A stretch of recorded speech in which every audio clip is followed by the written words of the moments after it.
ஆனால் நாம் செஞ்ச பாவம் புண்ணியம்தான் மறு உலகம் வரைக்கும் நம்மோட வரும்.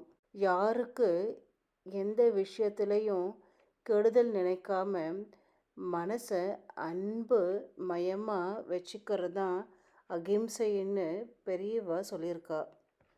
மனசில் தோன்ற நல்ல எண்ணங்களை மட்டும் அடுத்தவா கிட்ட பகிர்ந்துக்கணும். மானத்தையும் உயிரையும் ரெண்டத்தையுமே காப்பாற்றுறது தான் வாழ்க்கையோட அடிப்படை தேவை.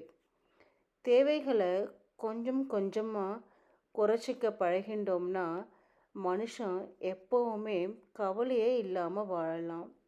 ஜகத்குரு காஞ்சி காமகோட்டி ஸ்ரீ சந்திரசேகேந்திர சரஸ்வதி சங்கராச்சாரிய சுவாமிகள் அருளிய அருள்வாக்கு.